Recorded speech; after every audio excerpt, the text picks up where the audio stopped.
Well,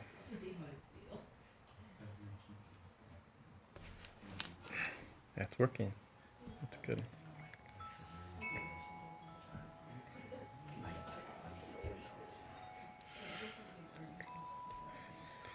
Om. Actually, please repeat. Om Namo Bhagavate Vasudevaya. Om Namo Bhagavate Vasudevaya. Om Namo Bhagavate Vasudevaya. Om Namo Bhagavate Vasudevaya. Om Namo Bhagavate Vasudevaya. Om Namo Bhagavate Vasudevaya. Om Mangalam Gurudevaya Devya Matrikcha Mangalam Mangalam Bhakta Brindevyo Sarva Lokaya Mangalam Stapakaya Chadarimasya Sarva Dharma Swarupini Avatara Varishta Ramakrishna Mangalam Om Zara Shiva Samarambam Shankarachara Majamam Ashmarachara Prayantam Bande Gurum Paramparam Guru Brahma Guru Vishnu Guru Deva Maheshwara Guru Deva Param Brahman Tasmai Shri Gurave Namaha Om Bhadrakali Namo Nityam Saraswati Namo Namaha Veda Viranga Vedanta Vijastana Evacha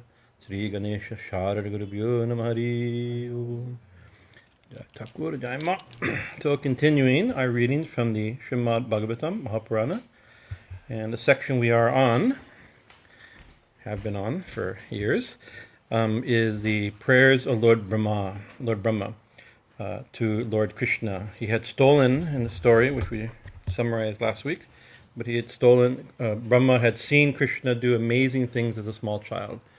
And so he, either he thought, well, let me see what he can do, or he thought, he's not so powerful, I'll show him, or the text actually says, or the commentary, traditional commentator says that Mahamaya, which is a servant of Krishna in the story, in the tradition, created this desire in Brahma's mind in order to create a Leela so that we could get so many teachings and sweet experiences from. So however we understand it, so he stole the cowherd boys and the calves while they were out for lunch, and Krishna coming back, seeing the cows and the cowherd boys missing, he said no problem. He simply expanded himself into replica cowherd boys and cows, and they lived 1 year, and we gave some reasons why that could be traditionally understood, for 1 year, and then Brahma, 1 year Brahma is only a moment. 1 year for us is only a day of Brahma. So the next day he comes back and sees all the cows, his cows still there, and the boys still there, and he realizes, and he has other understandings, he realizes his mistake, and then he offers these prayers to Lord Krishna. So I'll read the first verse, which I think we discussed last week, just for completion. I mentioned last week that this is kind of a dhyan sloka describing Krishna's beautiful form, traditional way. I'll do it without translation, without Sanskrit here. O Lord, your body, which is the instrument of grace to me, appears by your will and not by the power of material elements. Even with my mind withdrawn in meditation, I cannot grasp its glory. What to speak then of understanding your blissful self? I think we only got verse 4 into it, I think. Did we get more than one verse? Anybody remember? I think only verse 1. Last week? Yeah. Yeah, we didn't get much. Okay, yeah, so that's the way it is. That's the way it is nowadays, sorry. That's what you get with me as of late. With strong coffee, let's see if things change. Verse 2. This is jñāne prāyaśam udapāsya namanta eva jñāvanti sanmukharitāṃ bhavadīyavārtām sthāne śruti-gatām tanuvāṅmanobhir ye prāyaśo'jita jito'py tais tri-lokyām. I mentioned last week that this meter is one of the 3 or 4 meters that are in the Bhagavatam in many texts. Even the Chandi, it goes into this meter several times. But this is famous in the Brahma Samhita, so there's a famous hymn in this meter sung by Lord Brahma. So I think it's significant when at this point in the text, it switches to this meter for most of these verses. Not all the verses, but most of these verses. Daima, daima.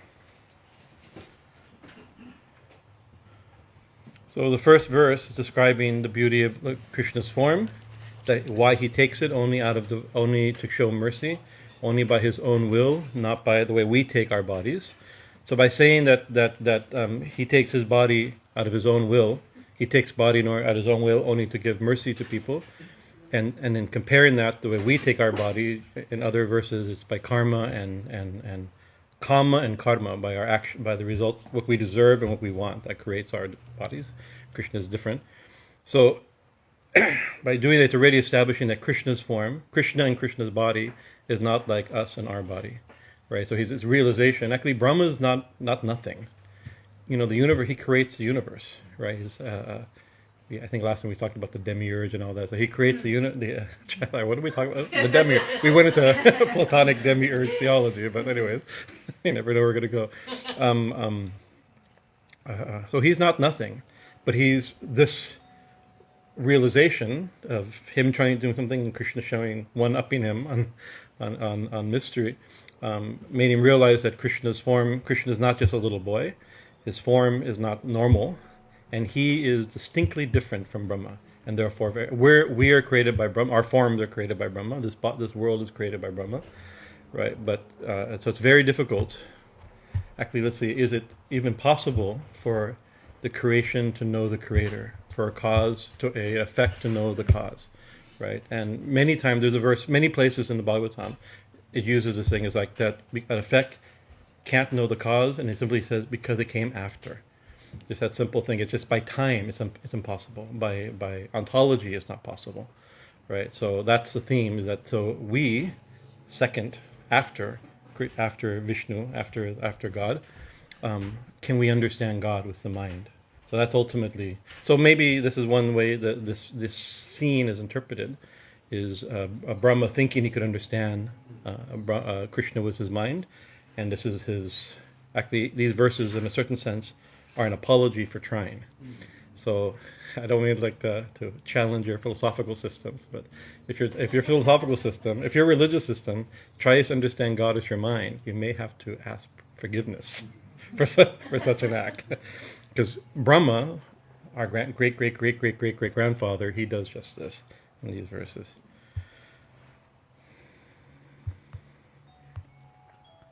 So the verse, I chanted the verse and never translated. Those who give up the path of knowledge. So maybe this is what he's doing. If he was on the path of knowledge here, he's surrendering and taking a devotional approach to Krishna.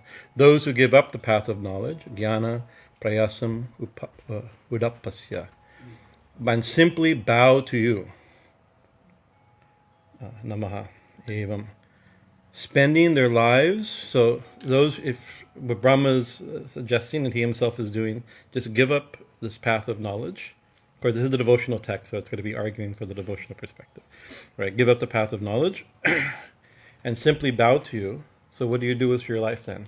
Right? Spending their lives just hearing about you from the lips of saints. Jñāne sat-mukharitām. Yeah, so simply hearing about you from the lives of saints. In whatever condition they find themselves in, and meditate upon what they've heard with their body, speech, and mind. Right. O Unconquerable One, you are conquered by them in the three worlds. Right. So this is so those who give the path of knowledge and simply bow to you. So actually, giving up something, doing something is harder than giving up something. So it's made to be easy. Give us a path of knowledge and bow to you. And spend their lives simply, what does it mean to simply bow to you? You spend their life thinking about you, thinking about what they've heard from saints, from liberated beings. And of course, the Bhagavatam is described in our first, some weeks ago, when we reintroduced our Bhagavatam studies, some months ago actually. It's described as Paramahansa Samhita. It's spoken by Paramahansas, supremely illumined and liberated beings, right? And for the audience of Paramahansas, right? So in the text, the original speaker is a Paramahansa speaking to a group of Paramahansas, right? Original speaker is Vyasa speaking to his son Sukha, Then Sukha speaks it. Of course, we know Sukha speaks it to Parikshit, who's not a Paramahansa yet, right? He uses it to focus his whole life. His whole life meaning 7 days. He's going to die in 7 days. He meditates on it for his whole life. He meditates Bhagavat Sapta and becomes a Paramahansa. But in that telling, all the rishis and sages came, right? And then that's being told. And then in that telling, all the rishis came to hear when Parikshit was listening. And in that audience, also there was Sutta, the reciter who's speaking the Bhagavatam when we finally get to, it's a speaker within a speaker, within a story within a story within a story, as you know, the text. So he was present, and now he's repeating it at Namya Saranya to the sages at the 1,000-year sacrifice to Paramahansas. So it's claimed to be cream of the cream of literature, right? And there's a lot of philosophy, right? A lot of mysticism and philosophy. Lots of in the middle, like here in the middle of a prayer, we're getting teachings. So there's full of teachings, and all. But when we think of the Bhagavatam, we think of these incredible teachings that are there, right? But then usually we think of them as lila, right? It's presenting the story of Krishna and the avatars of Vishnu. And here in the where we are now is in the 10th book, right? And Krishna's only really only comes up in the 10th book. So you've had to read. This is volume 2, a book bigger than that, in order before it to get to the 10th book. Right. And so these stories are considered extremely esoteric, right? And the tradition goes. I mean, nobody's forbidden from reading the Bhagavatam. The Puranas are they're meant for Paramahansas, but anyone's allowed to read them, right? But it is traditional. The commentaries say that one should not just read anywhere. One should start at the beginning. We, of course, you only two of you have been here from the beginning of our readings from the Bible, or almost from the beginning from the Bhagavatam, right? Most haven't, right? But the idea is that you have to understand so many things before you see Krishna holding a ball of butter and rice, which was the scene we presented last week, right? Even Brahma didn't understand him, right? So as in our story, so it's not easy. And so in those earlier chapters, in those earlier books, so many, and actually every conversation comes to a stop, and then you start describing the difference between the body and the mind, between the body and the soul, what are the different tattvas, how to creation, the order of creation, and then again, the difference between the body and the soul, and again, the difference between the body and the soul, and the difference between the body and the soul, and what the purpose of life. It's like almost everyone's mouth is from different angles, from Sankhya, from Vedanta, from all kinds of different positions, right? Because without that, you'll misunderstand who Krishna is in these stories, right? And so you have to, in order to understand who Krishna is in these stories, you have to hear from great saints. That's what he's saying, that if we give up a path of knowledge, surrender and bow to the Lord, and hear about God from the lips of saints. That's the secret. Of course, famous in the Bhagavatam, the core of it is the story of Krishna and the gopis, which we'll get to, Krishna willing, eventually, a story. And that can easily be misunderstood. And it's even on the Bhagavatam, it's told very lightly. There's other texts that super esotericize it and things like that, and eroticize the story. It's a romantic story. It's told in the language of romance, right? But certain texts go into very esoteric interpretations of it. Later texts, especially like Gita Govinda and things like that, dive into it. But even the Bhagavatam, a very simple telling, where Krishna is 11 years old and dancing with the gopis, so much misunderstanding. Of course, everything is misunderstanding, but purposeful misuse. Right, like just before this, we get to Krishna Lila. Ram Lila is told. It's not. You're looking up sections from Tulsidas's text. Just now. I mean, there's so many. So our Guruji Swami Bhajanananda, he says like why is Ram Lila included just before Krishna Lila, and what to speak of Ram Lila, Vamana Lila, Nrsingadev Lila. Hayagriva, so many Varaha, Trinity, all these different stories are there. But he says it because you can't misuse Ram Lila. You can say, I'm Krishna, and you're gopis. Let's go enjoy Rasa Lila. That we've heard. There's people famous right now that are saying just that secretly.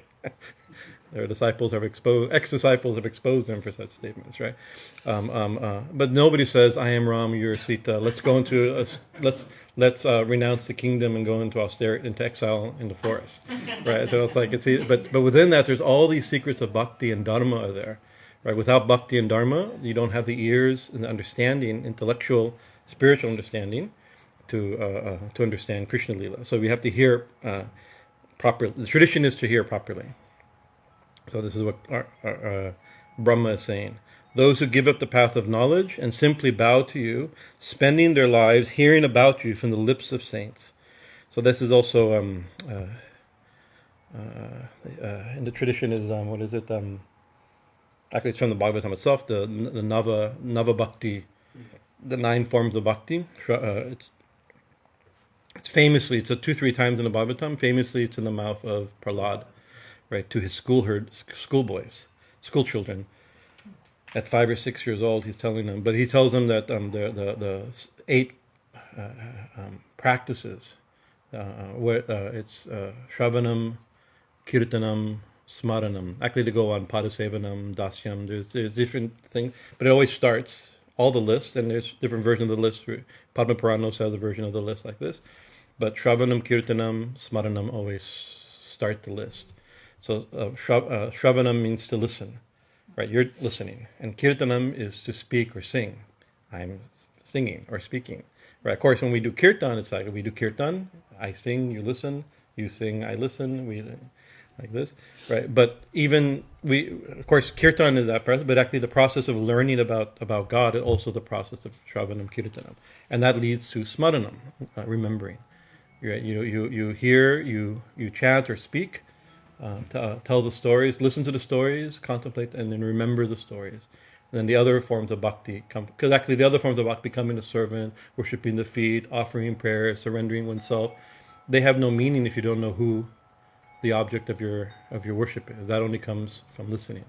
Because I was when I was showering before this, I was thinking the Bible verse that faith comes by hearing. No, what is it?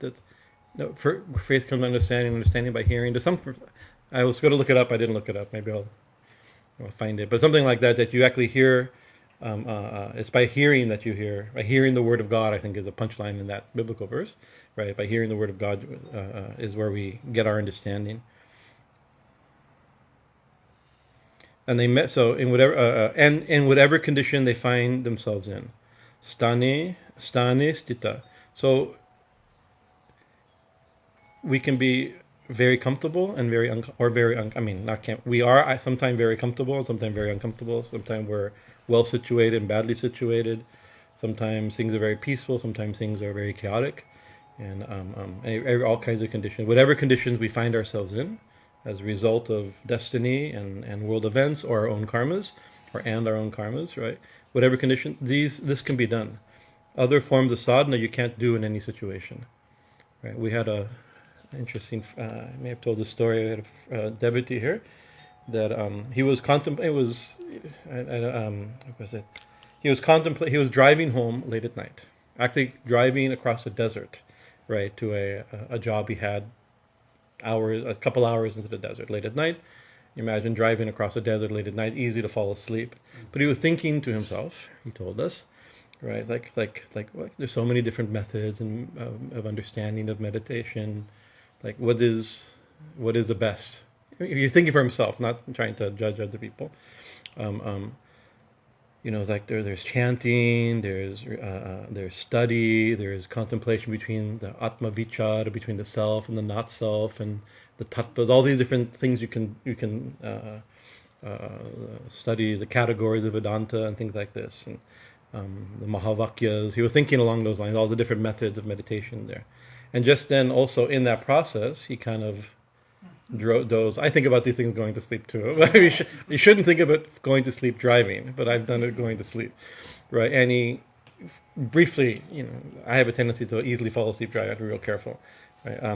Kind of went off the road a little bit, and came back. And he's like, Ma, or Krishna, Krishna, so you immediately call out to God, is it like that? And he said, well, maybe that was his answer, right? Because in that such a moment, He wouldn't be able necessarily to distinguish between the self and the not self and the different thoughts, all the different categories, because not that those things. I mean, the Bhagavatam itself gives lectures on these things. So not that they can't be done or shouldn't be done, have to be done, right? But the point of it, in any condition, even going off the freeway to the side of the road into a ditch, right? You can practice this, right? You can remember what you've heard from the saints. And they meditate on what they've heard with their body, speech, and mind. Right? O Unconquerable One, Ajita. Right. So also almost each verse describe O Krishna, but using a different name. The Bhagavad Gita does the same thing. O Dhananjaya, for calling Arjuna this, and O Mukunda, O Madhusudana, and those names often have some connection to what's being said, right? So here, this Ajita is one who is not conquerable, right? And of course, how can a part conquer the whole? You know, how can an infinitesimal part, even as great as Brahma, conquer the source of everything, right?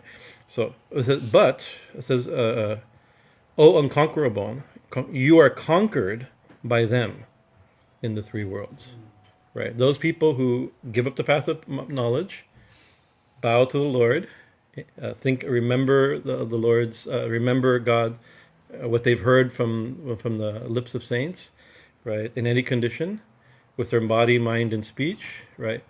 Although you are by definition unconquerable, right? You're conquered by them, right? So it's an interesting. And so this story comes. The stories very almost directly before this Leela. I think the immediate story is him being swallowed by a giant snake. But go a few stories back. There's some very sweet Leelas of the tying Damodar Leela, where Krishna is tied to a mortar. You know the story. This one we spent a month or so discussing way back, right? Where Yashoda.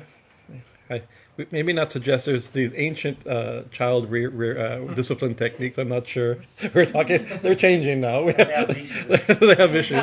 But in the olden days, I guess you could tie your children, misbehaved children, to kitchen appliances if they misbehave. So, What kind of kitchen appliances? like with a grinding mortar, right?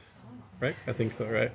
And so he had misbehaved, right? And it's not easy to control Krishna, you know. So he's Ajita, he's not controllable, not conquerable. And so she got fed up, and she tied him up. He had I think it stole butter. It's typical Krishna stuff. Him and his friends had stole butter, and so it misbehaved.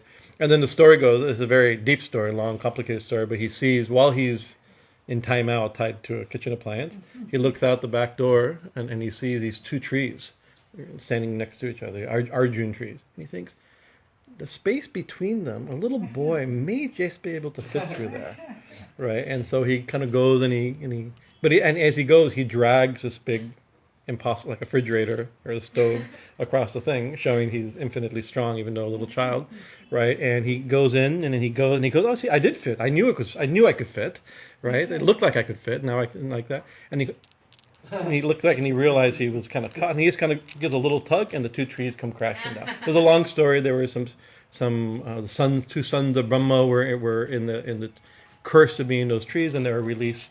And they also, as soon as they were released, they recited a long list of complicated prayers using primarily on Sankhya, right? Praising Lord Krishna. I love those prayers also, the prayers of the sons of Kubera. But in that story, right, there's within the story, there's commentary within the text itself, as well as commentary written. I mean, I'm going to give commentary. My guru gives commentary. It's something that people comment on, but the text itself gives some hints. It says that when Mother Yashoda was trying to tie him up, right? She had some rope, and he's, how old is he? He's like less than 4 years old or something like that at this time. We have 4-year-old boy came today. Two little children came. I think they were around that age, right? Or I thought of them. This is the Krishna's age at this time, right? And so she goes to tie him, and she goes, and there's not quite enough rope, right? And the tradition says, although I don't know if the text says, it's 2 fingers short, right? 2 little fingers short. So she goes to get more rope. So it's only 2 fingers short, so she's close, right? She gets another thing of rope, ties it together, goes to time, and it's 2 fingers short. And again, she goes to get more rope, and it's 2 fingers short. So in the commentary in the text itself, it says that since he's infinite, nothing can bind him, right? And it's the sage's commentary, traditional commentary, the 2 fingers short is I and mine, the ego separation that keeps us in that thing. So you can never, with that separation, the world of duality, you cannot cross that. But finally, she says, just let yourself be tied. And so she has enough rope to tie him, right? So I mean, although he's by definition untieable. He's infinite, no amount of rope. She could collect every piece of rope in all the creation of Lord Brahma, right, and would not have enough to be able to tie Krishna, right? Because also in a story just before that, right, he saw Krishna was eating dirt. You know, we all know some of these sweet stories of Krishna, and like maybe you have children who've seen him eating something they're not supposed to eat. Like you're like, hey, what are you doing? And you open them up, put whatever they've eaten out of their mouth, and she sees the entire universe in his mouth. Not only the entire universe, within that universe, there's Vrindavan. And in that Vrindavan, there's Yashoda looking into Krishna's mouth, right? You know, and then within that mouth, there's a universe with Vrindavan. So it's like, it gets very much like Kakbhushundi type of things. We're talking about Kakbhushundi today. So it's impossible to bind him, right? Who is countless trillions of universes dwell within, right? So, but he allowed himself to be caught because of his mother's affection, right? And he was naughty, so he needed to be. He probably knew that mother only loves him, and so this is that story. Usually these verses are seen as commentary on the preceding leelas that he had seen. So the one who is unconquerable and untieable, unbindable, was bound by his mother's love. Another story soon after that, maybe the story right after that. It's been years since we've done these stories, so please forgive me. My full recollection is not there. But there's a story where basically Krishna was he's described as the one who mystic yogis, the sages of the ancient world, right, spent tens of thousands. I mean, this is like, imagine 10,000 years. Of course, we can't even reach 80 usually, 100 years.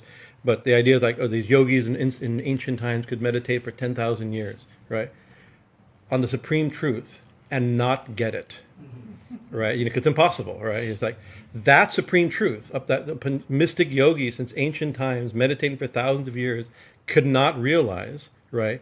He says that the gopis are clapping and making him dance.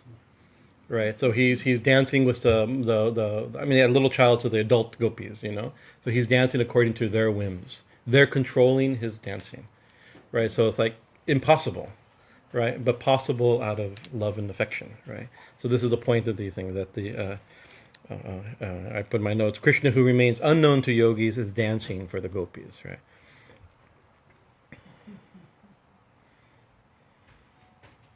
And so it starts. Pretty bold. Bhagavatam is a bold text, right? Those who give up the path of knowledge, right, but think of Krishna can bind him, right? So and so this is definitely in the world of bhakti and jnana a text on bhakti, right? It's definitely arguing and for bhakti. Right. Although the Bhagavatam is full of, like I said, full of philosophy, so it's also a book of jnana, so it's an Upanishad, right? But the point is here that with all the knowledge we still need, right, it's insufficient, right? And maybe the gopis are often said, oh, they don't have any knowledge, they just have bhakti. That's also not true, right? Even Narada said if they didn't have knowledge, then their actions would not be praisable after all these thousands of years, right? Sometimes we think that we go to bhakti because we can't have knowledge. We're not qualified. We're not. We don't have enough intellectual ability or something like that. And so bhakti is something easier. It's also true. Something is something easier, right? But that's not what's being said here. This is bhakti that's like it's like even Sri Ramakrishna, the gopis. I think you quoted this or pointed this out. It's not that the gopis couldn't meditate on Brahman, right? We can't meditate on Brahman, so we meditate on Krishna. That's okay. We can think like that, right? But they're described as Brahmagyanis. They were Brahmagyanis before. It's like they chose out of love. They could grasp Krishna this way, right? So it's a very sublime thing. All right, our Guruji Swami Omananda, he I think I mentioned this last week. He says one of his teachings is based on commentary on the Bhagavatam. Bhakti without jnana is incomplete, right? And so jnana is important. Knowledge is important, but he says jnana without bhakti is impossible. That's the line. Bhakti without jnana is incomplete, and jnana without bhakti is impossible, right? And so here it is, like trying to understand God without devotion is impossible, right? But loving God without knowledge, it's not complete, right? Knowledge has its place, right? Verse 4. Shreyasmitam bhaktim udasyate vibhu klishyanti te kevalabodha labdhaye tesham maso kleshala eva shishyate nandyat yata stula tushava-gatinam.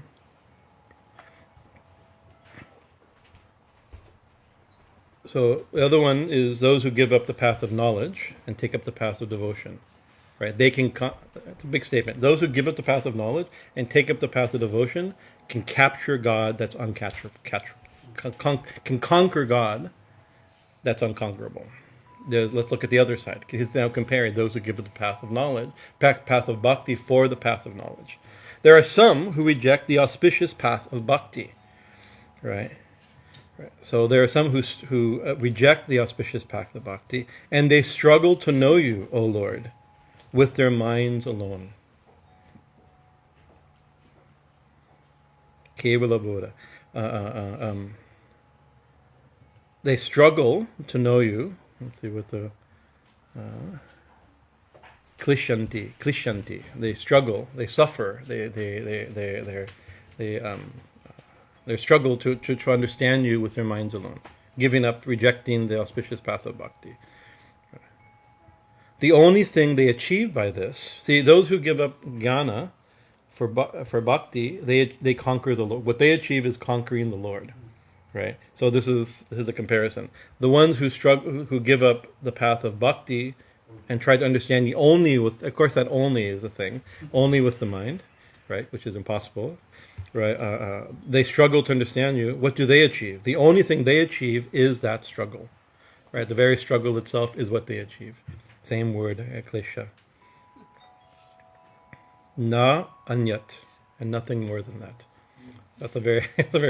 I shared that at the end of I couldn't not get to it because we spent too much time background stuff last week. I never get to the verse I wanted to get to, right? So I kind of hinted it.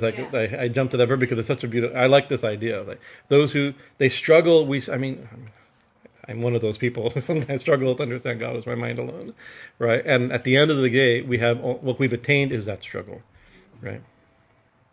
It's just like beating empty husks.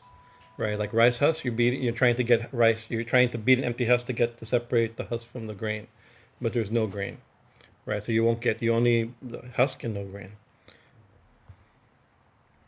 So this is contrasting giving up jnana for bhakti and giving up bhakti for jnana. Another commentaries on this verse, I think even all the way back to who's the famous commentary? Sridhar Swami, I believe even Sridhar Swami, right? He, which is a non-dualist commentary, famous Advaitin comment, one of the earliest dignified commentaries on the Srimad Bhagavatam by Sridhar Swami.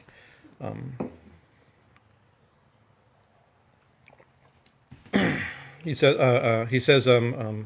that he describes this verse, if I remember properly, which is unlikely, that I kind of half properly, that that this is also considered trying to giving up, trying to love God, the personal God, the God that we can think about and remember and hear about from saints, and stories we can hear about from saints, right? And trying to capture with the mind, because capture with the mind the absolute nirakara form. I can't even say aspect; it's not right, right? The ground to be the non-dual Brahman, something like this, right? Beyond name, beyond form, right? Because trying to grasp something beyond categories with a mind that can only think in categories is impossible, right? Trying to think of divine forms and divine qualities is very possible, right? So there is a difference, right? So he says that they struggle to realize a non-dual, and with the end of which they get struggle. That's the way you can interpret the same line, right? Like that. So how is it possible? It's if the non-dual, or if God, the divine reality, is maybe not non-rational, or irrational is not the right word, but non-rational is what some people use, or super rational, or you could say less pretentious like that, is just like beyond reasoning, beyond categories, right? So how is it known, right? So in a few verses, he'll use this word as anubhava, right? So to direct apprehension through direct experience, personal experience, right? And the idea that of course even anubhava is used in Vedanta also as like a direct apprehension of the absolute, right? But here it's like in the Bhakti tradition, it can be known emotionally, right? Through a purified mind and purified emotion, through feeling, right? Krishna was caught by his mother. Krishna was controlled by the gopis out of their love, right? And so we can also catch him and even control him out of our love, through feeling. So by definition, the infinite can't be known fully, at least fully, right? But easily, the infinite can be loved, right? That's wherever we are right now. That's the thing, right? And loved and can be experienced, right? Love can lead to that experience, right? Sri Ramakrishna has that example. What is it of if you touch a cow, you've touched the cow. If you touch any part of the touch of the cow, you've touched the cow. You don't have to touch the entire cow. Or what's the other one? Is the Ganga. Yeah. So if you touched, if you're in Kolkata and you touch the Ganga, you can say I touched the Ganga. It's not really that you've touched the Ganga from Gangotri to Gangasagar, right? The whole thing, right? But you've touched the Ganga, right? So it can be, and so you can experience it to get. You can't. That's exactly it. Part of the Ganga, or the other one that I was remembering. What was it? Even a better example is one bottle of wine can get you drunk, right?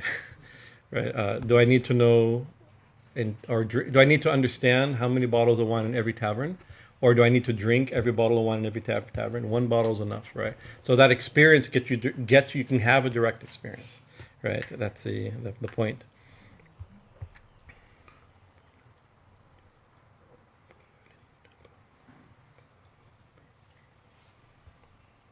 Verse 5.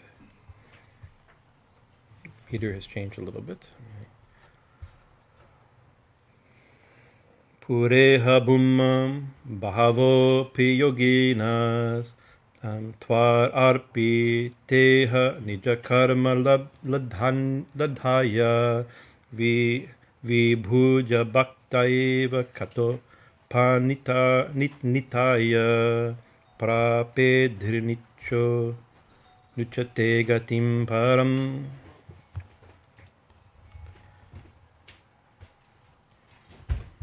So then he gives a history lesson. In the past, Pura, right, Bhumam, Bahava Api. In the past, and then here the name for him is Bhumam, infinite, right? So in the past, infinite or huge, it's more like huge, right?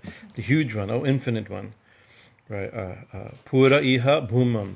Many yogis, right? Now he's a different devotional yogi here. Api yoginaha offered whatever they did to you. Tvar arpita iha nija karmam. And offered whatever they did to you, and through the bhakti cultivated by hearing about you. Again, it's all about hearing, right? Hearing about you, easily surrendered to you, O infallible one. O in the past, O infinite one, many yogis offered whatever they did to you, whatever they did to you, not did to you, but whatever they did, they offered everything they did unto you, let's say, and through the bhakti cultivated by hearing about you, easily surrendered to you, O infallible one, and attained you. And then who is the term for it? Then it says, O te gatim param, O supreme goal. Right, so they attained you, who are the supreme goal. So it's already defining attaining God as the supreme goal. So it's in case you're wondering what the supreme goal is, now you know, to attain you. So here it says, te gatim param, another text. This is a term used throughout the Bhagavatam. Param gati is very often the way it's worded, the supreme destination or the aspiration, the real goal. Right. In the past, many yogis offered whatever they did to you through the bhakti cultivated by hearing about you, and easily surrendered to you, O infallible Lord, and attained you. They surrendered and attained. Right. Attained you, who art the supreme goal. Right. So this bhakti yoga, he's describing such people as yogis. So his describing bhakti yoga is described as an effective yoga, right? And then bhakti yoga is defined as hearing and thinking about God, right? And so doing, then one can surrender. So surrender becomes the path. Bhakti is a path of surrender, and by surrender we attain. Which is interesting because in the intellectual way of thinking about spiritual life, right, you attain by your action you get. Here by surrendering you get. That's a very interesting. It's like it's a definitely a different flavor, right? By not trying to get, you get, right? And then they get this param gati, supreme goal. Param gati, it's like, different religions will hold, and different lineages will hold something different as the goal of the tradition, right? Some supreme destination or aspiration or destination, right?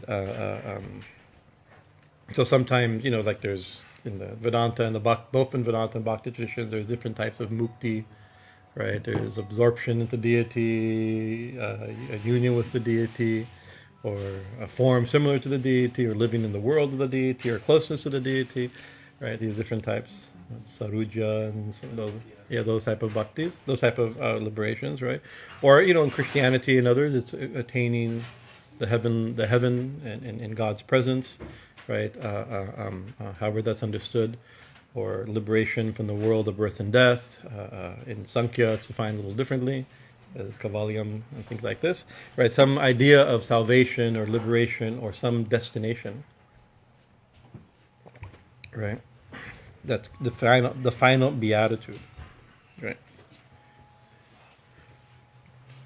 See, we sometimes I was thinking that what is it? In the early, when I first started reading. Started this crazy life of reading about spiritual things and convincing myself there's something more, and we need to find the supreme. What do? You have to get enlightened, right? That was the language we used, to get enlightened, right? Of course, this is Buddhist language, right? With the bodhi, the idea of awakening or something, But interesting, but by translating as enlightenment, there's some problem with that. Right, because the word enlightenment, of course, unless you very clearly define enlightenment as the bodhi of Buddhism or something like that. But even the bodhi of Buddhism is not necessarily the goal of all forms of Eastern spirituality, right? But I remember there was a email I saw, exchange between somebody asking a question and Baba Rampuri, a famous Naga Baba, intellectually available Naga Baba, right? And he was asking, so can you please define enlightenment? That was a opening statement. Can you please define enlightenment? Right, and he said, well, it's like you should probably ask like Locke and Kant and the writers of the Enlightenment, because that's really the word enlightenment. There is like an intellectual movement, right, emphasizing reason and individualism over tradition and things like this, So sometimes that word, I mean, I'm very careful. I don't use it anymore because of over the years. I just realized it's too loaded. Right, and then another word has come in due to that's one influence of the Buddhism and early American writings and things like that. Use enlightenment. Even there's a magazine called "What Is Enlightenment?" Remember that these type of things. Path to Enlightenment. I mean, I buy books and magazines by these titles. I don't see those. It's changed. I think maybe it's just the more sensitivity to what these words could mean. Then it was a realization. Right, and we say, oh, self-realization of God, and that's nice. Actually, I like realization, but it also has some drawbacks to it, because I mean, it's not. We should have I hope you all have profound, deep realization, but realize like understanding something. What is realization? To understand something, It's like if you start thinking all the different flavors, or like maybe realizing like, oh, we have to we didn't know who we were, and now we know who we are. That's a good thing, I imagine. Right. But in the Gatamrita, Sri Ramakrishna uses something. He doesn't say realization, obviously.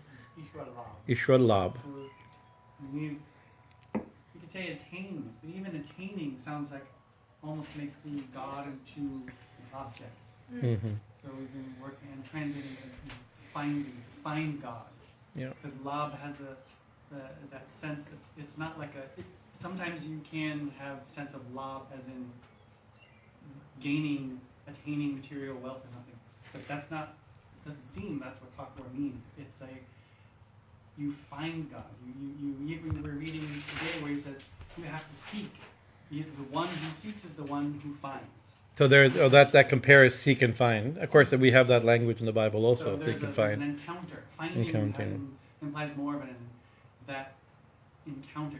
Yes, finding you attain God, but you also have a relationship. It's an experience, a relationship. And it's different, like finding religion and getting God, finding God that way, But it's like getting. You have to get God, find God, So it's interesting. It's like, and so here it's like, like literally in the story was Yashoda. She even like tied him up and got him good, She even spanked God. What to speak of get God through a profound relationship, right? So how would you describe the word samyama or samadhi or moksha? Like samadhi. I would probably describe it as a peak meditative experience. Bliss. Right, or a peak meditative. There's bliss that's not based on meditation experience, right? So samadhi is a category of yogic meditation experience, a unitive experience often, right? So there's different types of samadhi and things like that, and some samadhi. Some would hold that the only way to get God or to find God is through samadhi, right? My own guru Vishnudevananda Saraswati, he searched for God yogically and found God through samadhi. Right, that was his language that he used for that. Right, he had a difficult path. Because actually, we're told to think of God. Right, his guru told him think of nothing. Right, he said it's very difficult. Then he told me, he said, if it's difficult, then think of one thing. That's the next. Also very good. But anyways, it's possible. These type of things are possible. So that's one thing. And liberate. Of course, you can think of liberation as essentially actually however we imagine or think and define what samadhi is and what liberation is and what Vaikuntha is and going to heaven is and salvation, whatever we like that. These are things. These are words and ideas that are beyond our experience. I mean, maybe not. I mean, we hope not.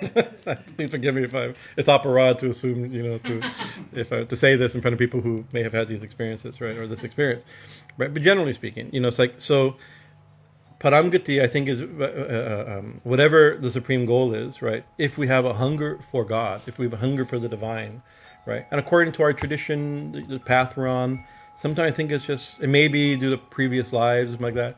But sometimes whatever book we first read or the first group we joined, or, and pretty soon it gets colored this way, and even if you hear other things, you put it into the language immediately. If you're from Vedanta, everything you hear, you read the Bible and you hear Vedanta, right? And most people, Westerners read Vedanta and hear the Bible, right? Those categories, you put it in those categories like that. So I sometimes think that if we're on a spiritual path, we have no idea what the goal is going to look like. Otherwise, we'd be at the goal, not on the path, right? Right. And also part of the spiritual path is that it shouldn't look the same forever. Right? You can be on a spiritual path but not walk on a path.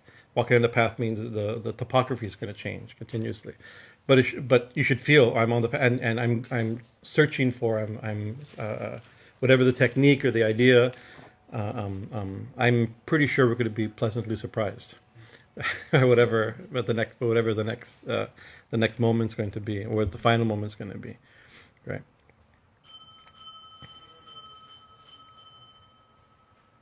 Okay, 368. I'm just thinking. There's a as you know, I'm very fond of Sahasranamas. I like contemplating names.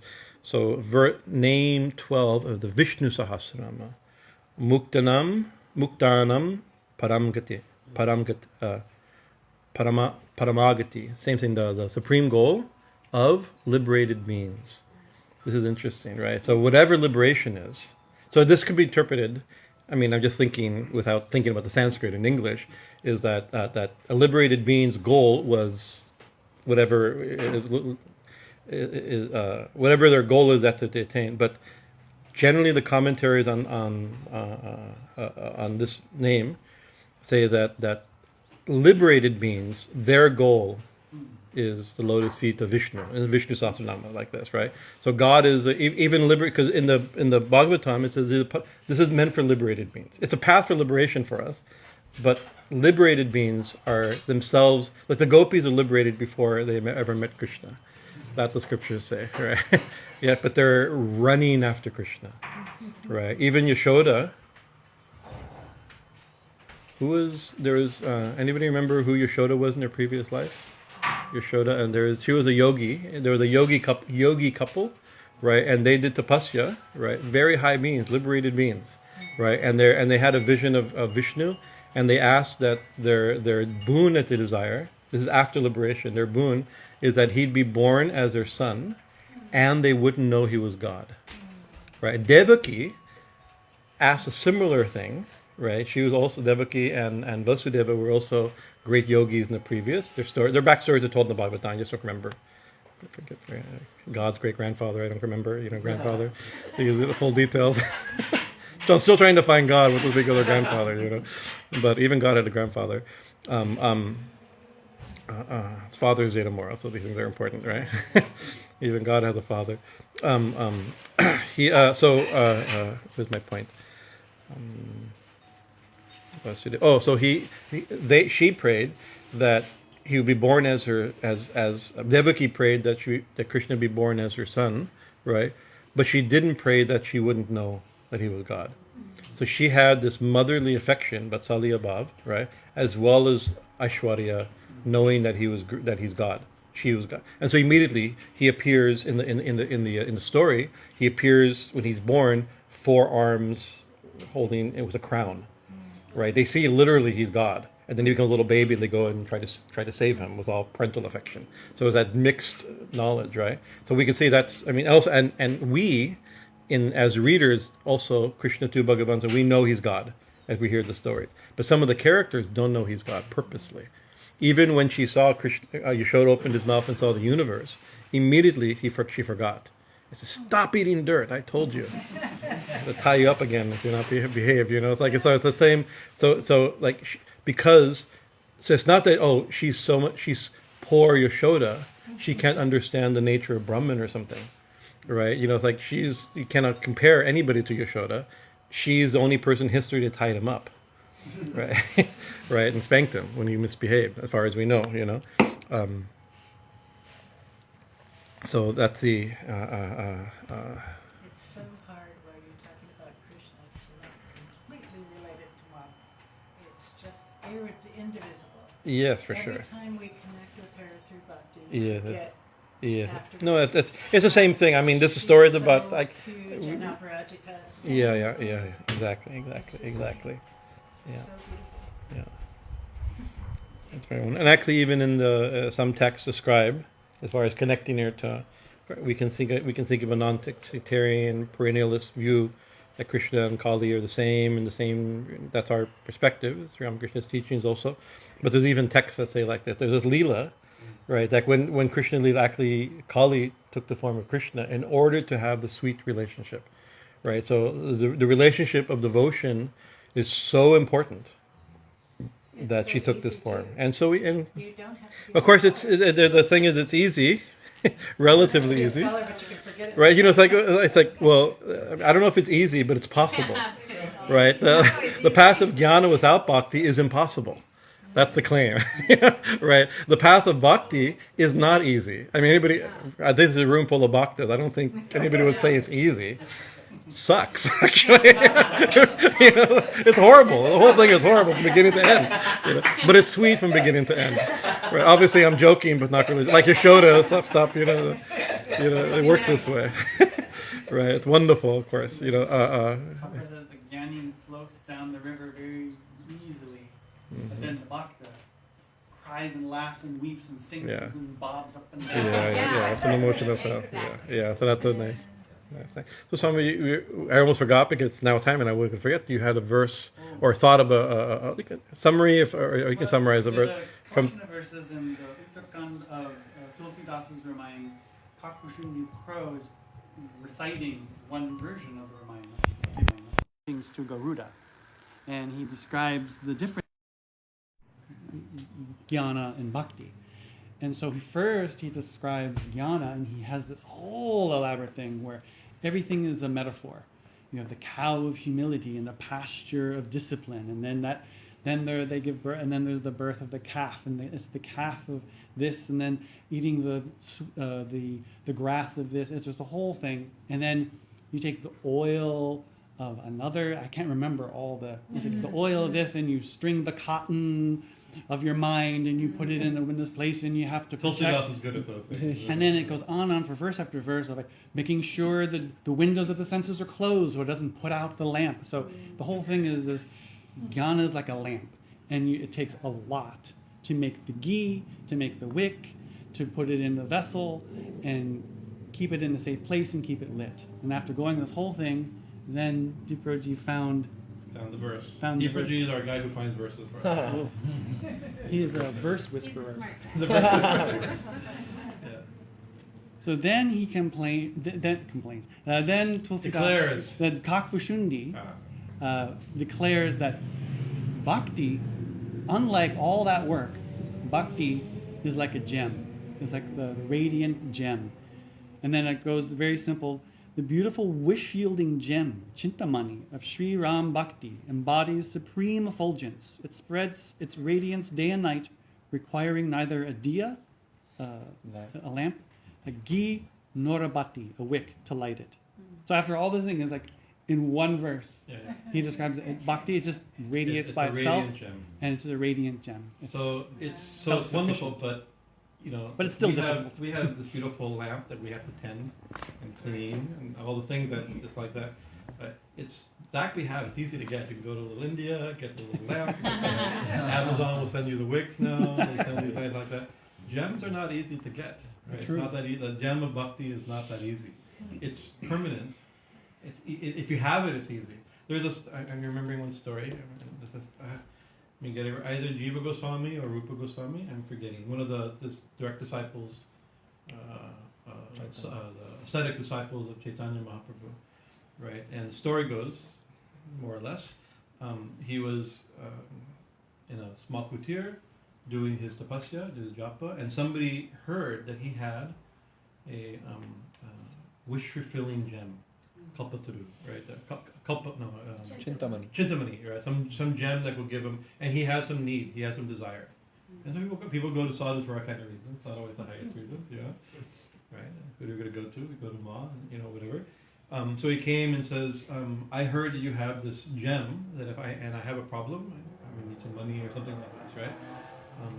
He says, yes, I had it, right? And he goes, I had it, but there was a pile of like garbage, like the garbage pile outside, like where the dogs are fighting like that for the food.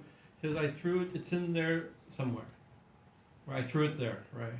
So if you want it, you can get it. You can dig. And so he immediately start, oh great! I've never been so close to fulfillment of my desires, right? And he's digging through the garbage, and he realized like what does this thing that everyone wants, fulfillment of our desires, like right? Jiva or Rupa Goswami, like what does he have that made him throw it in the garbage? Right. So then he found the. I'm elaborating the story as I remember it. I heard it from Sri Krishna Prabhu 23 years ago, so it's not fresh in my mind, right?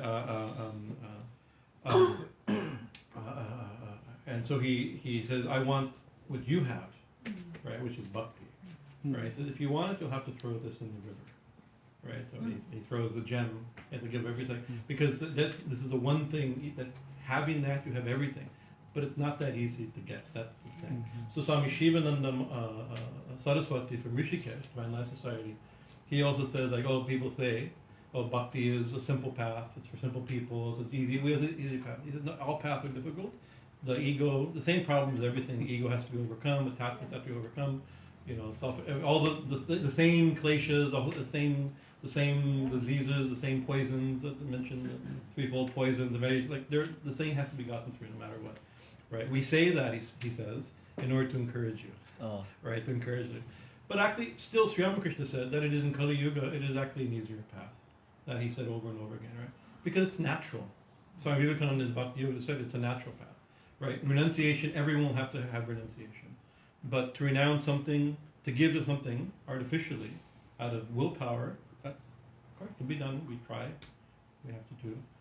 Sannyasis were expected of. Otherwise, people write websites against us. We're not we have to do this, right? But out of bhakti, if you get something better, then the other things fall away. So it's the same thing has to be done, but it can be done easily. Many things like this, right? Because in Kali Yuga, it's an easier. Lost it. Mixing it, you lost it. Everything made. Okay, we're good. You're good. Thank you, Samiji. So it's not easy. And also, then I'm maybe this is we have our pet peeve, spiritual pet peeves of the spiritual world, right? You hear some people say, right? Maybe you've heard this as aspiring bhakti yogis in the present. That sometimes people are like, it's a lower path, right? Or it's for simple people, right? I'm CC. Jnana yoga is for intelligent people, right? It's a harder path, right? I remember one person says is an intelligent person do a hard thing or a simple thing? Right, right. So it's an interesting thing. It's an ego game to think that I'm more intelligent. Therefore, of course, somebody may be intellectually oriented, and therefore or somebody whose nature is introspective. That's a different thing according to your nature. But to think because I'm smart, I'll do the hard thing.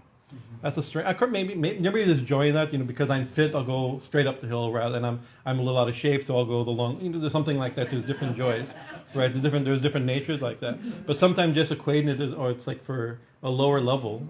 It's if the lower level means Sri Ramakrishna and Lord Chaitanya and Tukaram and Mirabai, that's okay.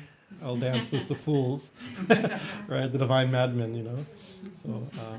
Anyway, thank you for your kind attention. We'll continue next week. By Ma's grace. Any comments or questions? Yes. So one big aspect I think of bhakti is surrender, total surrender. Yeah. That's not easy. No, it's not easy. It's not actually. That's the word used here.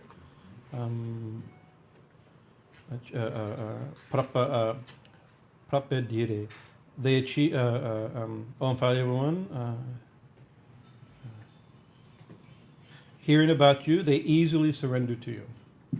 So it's like surrender is required, but it can be done easily, right? That's that claim in this verse. That's the claim, right? I'll read the verse. End with this verse. In the past, O Infinite One, many yogis offer whatever they did to you, through bhakti cultivated by hearing about you, easily surrendered to you. Surrender is there, right?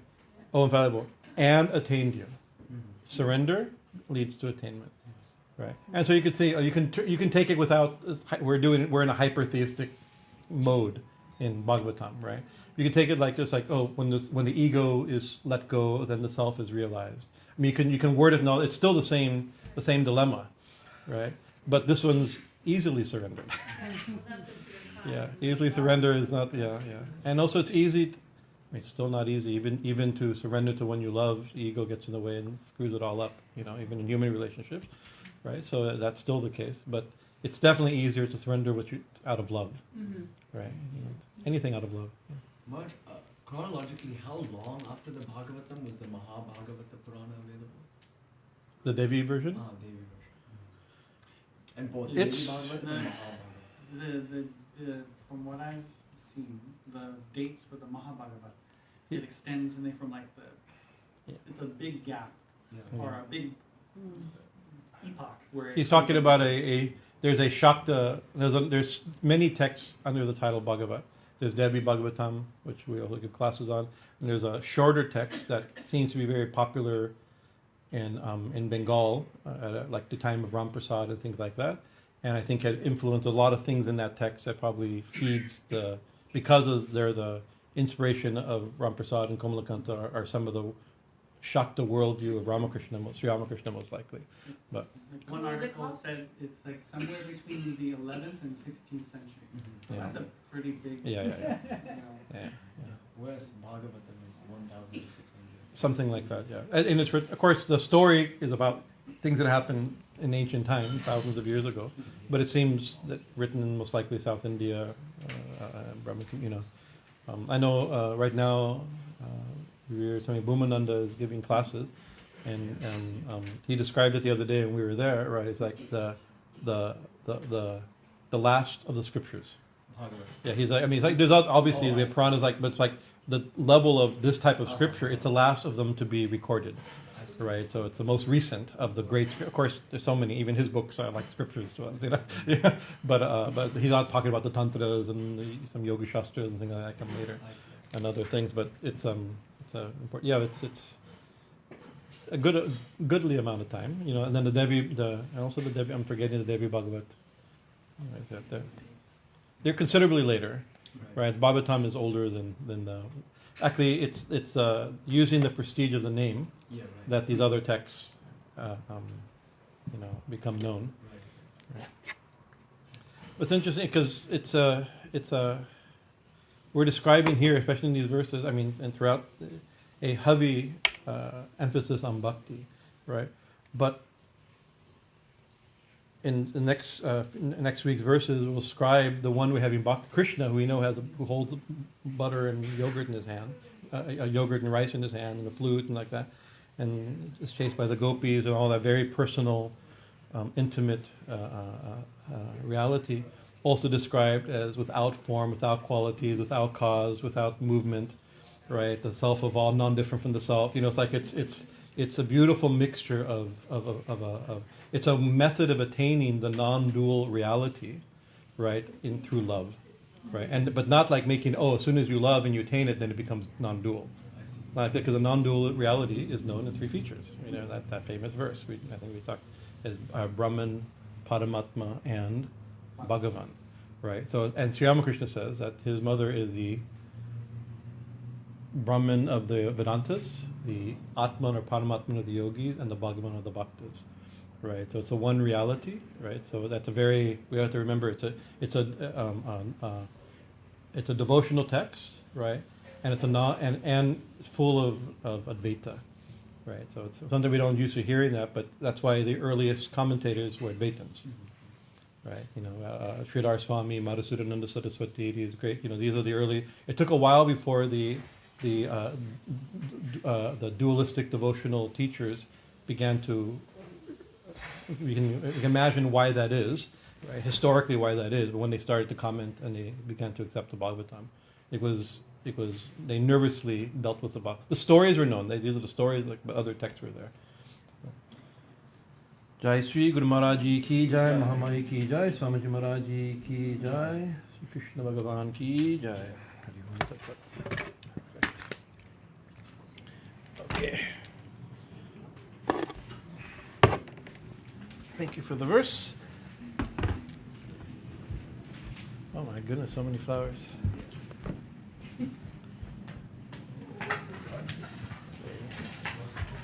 Get my knees going again, slowly.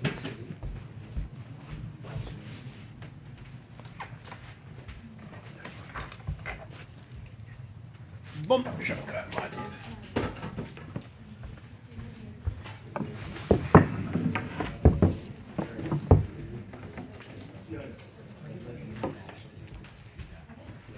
Are we gonna keep filming? Or? Yep. Oh, nice.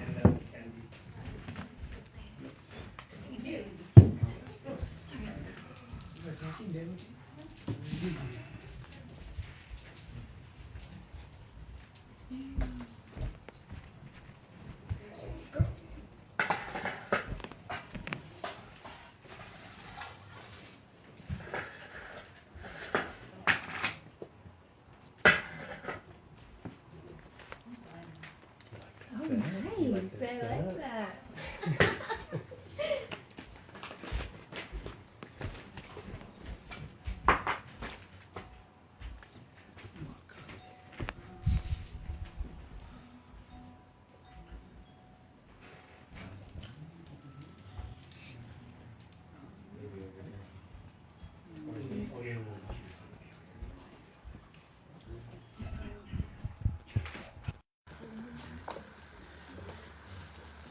Sorry, excuse me.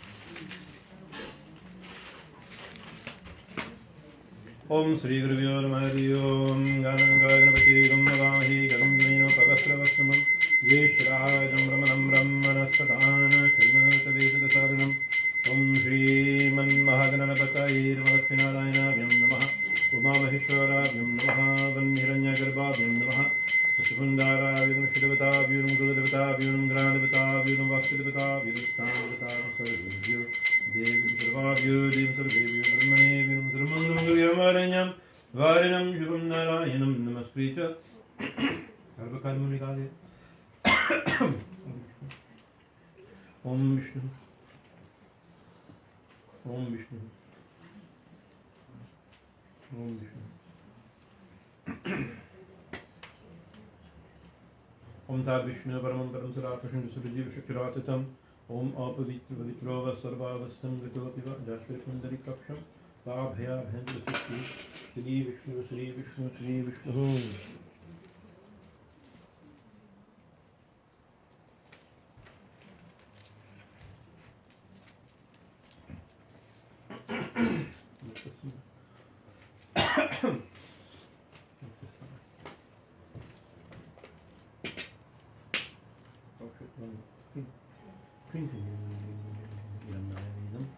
Om Grim Madakshana Kalgaya Revir Artasevum Om Mahanaviryam Mahanaviryam Namaha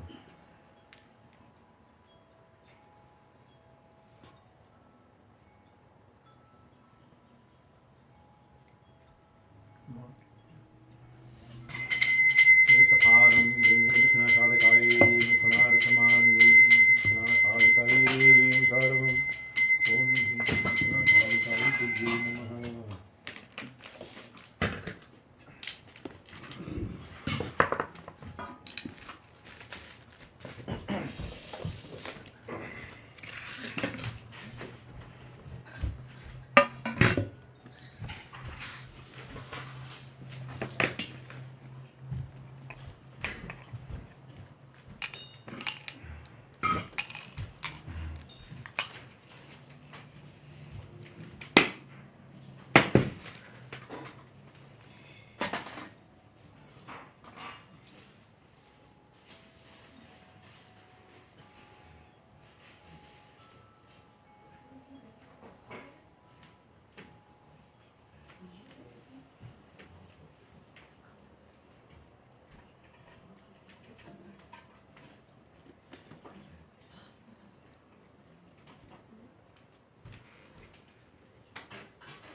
Om Ring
Dakshineshwari Dakshina Kali ki Jai! Jai Ma Bhavatarni Dakshina Kali ki Jai! Bhagavanti Ramakrishna Paramahansa Deva ki Jai! Jagannatha Sri Sharada Devi ki Jai! Acharya Swami Vivekananda Maharaji ki Jai! Purna Tirtharakyaneshwar Dham ki Jai! Parvati Patte Har Har Har Mahadev! Narvare! Shiva Shambho!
Sapakayacharmasya Sarvadharmasarupine Avatara Varishtaya Ramakrishna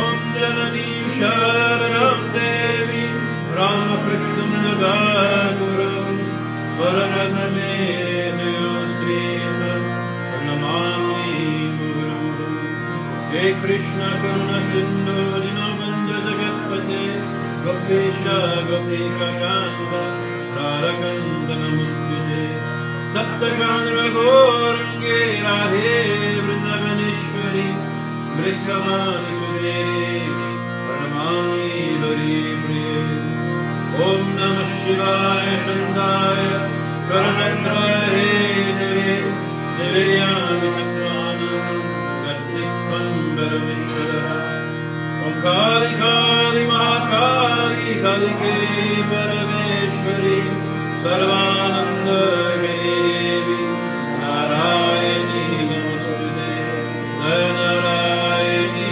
Namostute Narayani Namostute Ganesha Charvyo Namani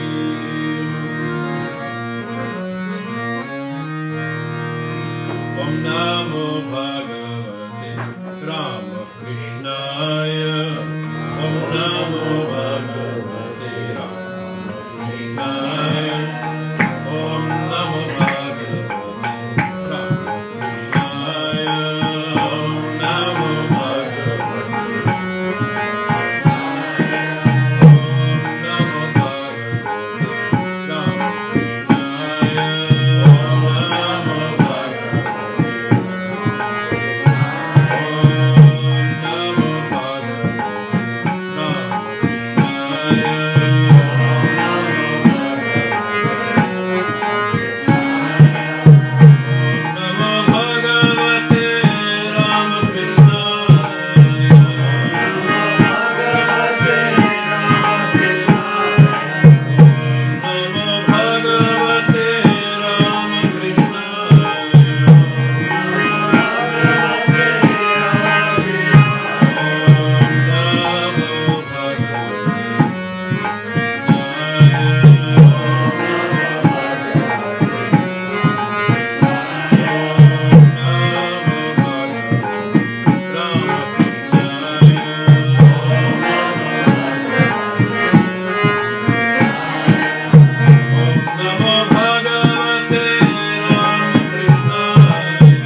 Mata Bhavani Jayambe Jayambe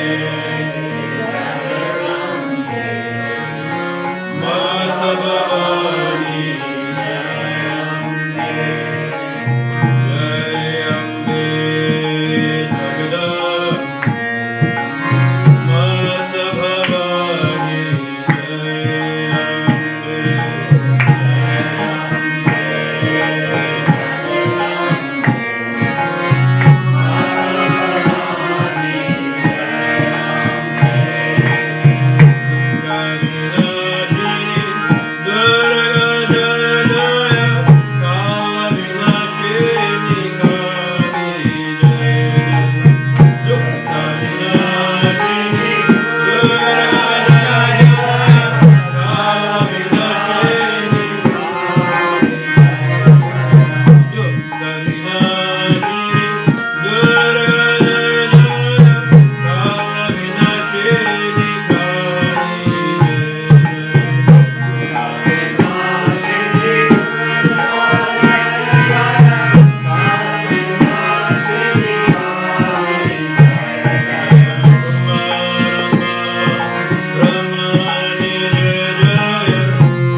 Srishti Sristinashana Shakti Purne Sanatani Gunashvare Gunamai Narayani Namaste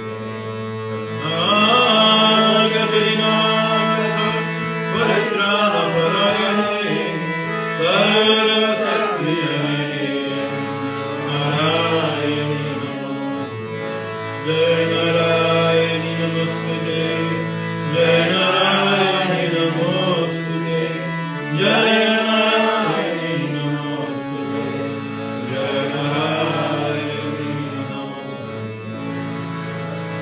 Jai Mahamaya ki Jai Jai Bhagavan Ramakrishna Deva ki Jai Jai Swami Maharaj ki Jai Jai Ma Dakshineshwari Bhavatari Dakshinakari